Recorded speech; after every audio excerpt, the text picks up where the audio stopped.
నమస్తే, welcome to Y news. నేను పుష్ప.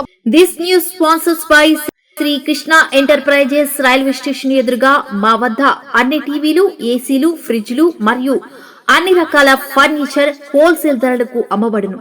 ఈ కృష్ణ ఎంటర్ప్రైజెస్ కు విచ్చేయండి. రైల్వే స్టేషన్ ఎదురుగా, main road, Tuni. Proprietor Tamarana Satyanarayana. ఆధ్యాత్మిక వైభవం శ్రీ తలుపులమ్మలోవ ఆధ్యాత్మిక సౌరభంతో విరాజిల్లుతున్న శ్రీ తలుపులమ్మ అమ్మవారి భక్తుల కోరిన కోరికలు తీర్చే కల్పవల్లి. ఇకపై అమ్మవారి దీక్షలతో భక్తులు శ్రీ తలుపులమ్మ అమ్మవారి అనుగ్రహం పొందే సరికొత్త సాంప్రదాయానికి శ్రీకారం చుట్టారు దేవస్థానం కార్యనిర్వహణాధికారి పెన్మత్స విశ్వనాథరాజు.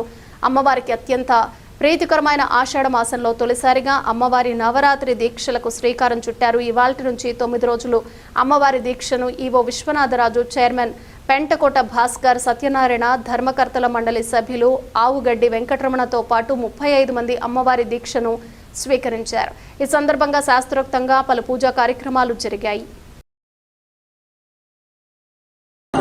ఓం శ్రీ శ్రీ శ్రీ తలుపులమ్మ దేవి నమః.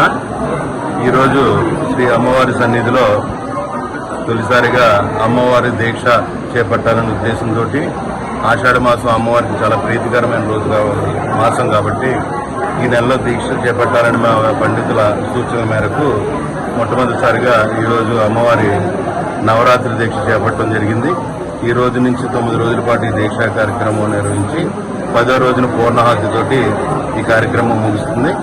అలాగే రెగ్యులర్గా మండల అర్ధమండల దీక్షలన్నీ కూడా త్వరలోనే ఒక షెడ్యూల్ నిర్ణయించి భక్తులందరికీ తెలియజేయడం జరుగుతుంది.